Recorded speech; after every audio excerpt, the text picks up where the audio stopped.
Well, happy Tuesday, everyone. Today going to be a bit of a transition day, so not really a whole lot going on. We will see winds pick up. We'll see a bit more cloud cover, and it's going to feel a bit different as we get later into the day as this next system approaches. So I wanted to look ahead just a bit as we see 1 to 4 inches of rain possible for the coast. This is all going to happen with the approach of a low pressure system that's just going to dip right down into our area. Now, we've had plenty of systems pass through, mainly to the north of us over the last couple of months, it feels like, but we've had a high pressure and control that's been keeping it mostly to the north, keeping us mostly on the dry side of things. What's approaching will break down that high pressure system just a bit, and it brings us a fair amount of rain, even the possibility of some snow out there. And with Thanksgiving coming up, wanted to bring this up because travel could be a little bit of a concern, especially over some of the mountain passes. So just breaking it down region by region as we go over Wednesday, Thursday, Friday, and possibly into Saturday. Fair amount of rain possible for the coast, 1 to 4 inches. With that, several inches to over a foot of snow is possible for the Cascades.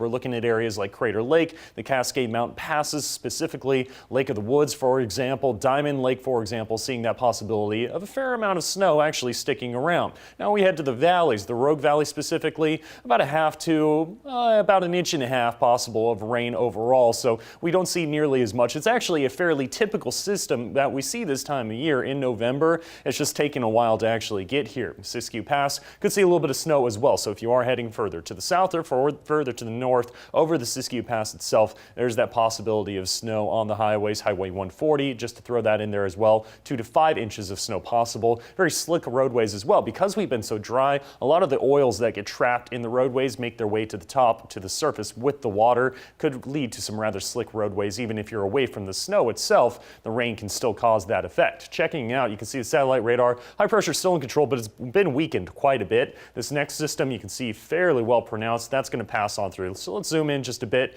You see the front is going to pass in as we get, especially later Wednesday into Thursday. Thursday, Thanksgiving Day, probably the most active day. Until then, we have more windy conditions as we go throughout the day today, and then the rain arrives later on Wednesday into Thursday. With that, gusty winds, the valleys and the coastal ranges seeing some rain, and then snow possible at the mountain tops. Checking out your pinpoint forecast to give you an idea of what this looks like, how well pronounced it is. As you can see, Tuesday by about 8 p.m., really the only effect you're going to feel is those winds picking up. So there is some concern actually today, because it is still dry out there today, for fire danger. So be aware of that, especially if you thought about burning today. Today probably not the best time to get rid of your yard debris. But the next system does approach as we head into the next couple of days. This is Wednesday afternoon and evening. You're seeing a mix of a lot of colors going on out there. Blues, purples. Purple would be more of that rain-snow mix. The blues, that's more snow out there. You can see Thursday morning, and we'll see even more of this as we go through the day Thursday. But until then, an air stagnation advisory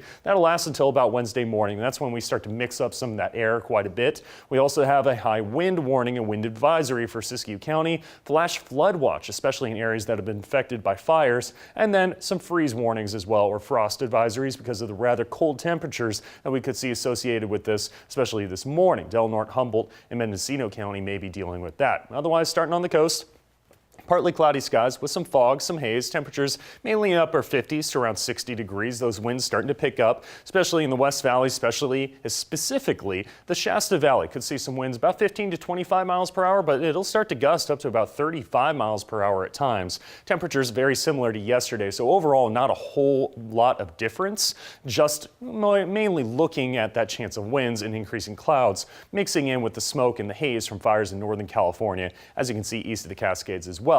This will continue for today, and then Wednesday and Thursday, that's really when we're starting to see the main influence of this system passing through. That'll mainly be Thursday into Friday, and then we'll linger with a chance of showers Saturday into Sunday, but we do start to build up a little bit of a ridge, so we start to clear out Sunday into Monday. Now the Klamath Basin, you can see chance of showers beginning on Wednesday. That'll continue into Thursday, Thanksgiving Day. Rain and snow showers as we cool down in the mornings Friday into Saturday, possibly seeing a mix of the two there. Mount Shasta, Northern California, mainly on the rain side of things, but as we get into Saturday morning, seeing the potential for rain and snow mixing that could possibly happen as well on Sunday. And then out on the coast, this is probably where we're going to see most of the rain, especially for areas like Red Mound. Brookings could see a fair amount of this as well Thursday and Friday. That chance of showers continues into Saturday, Sunday, and possibly Monday of next week.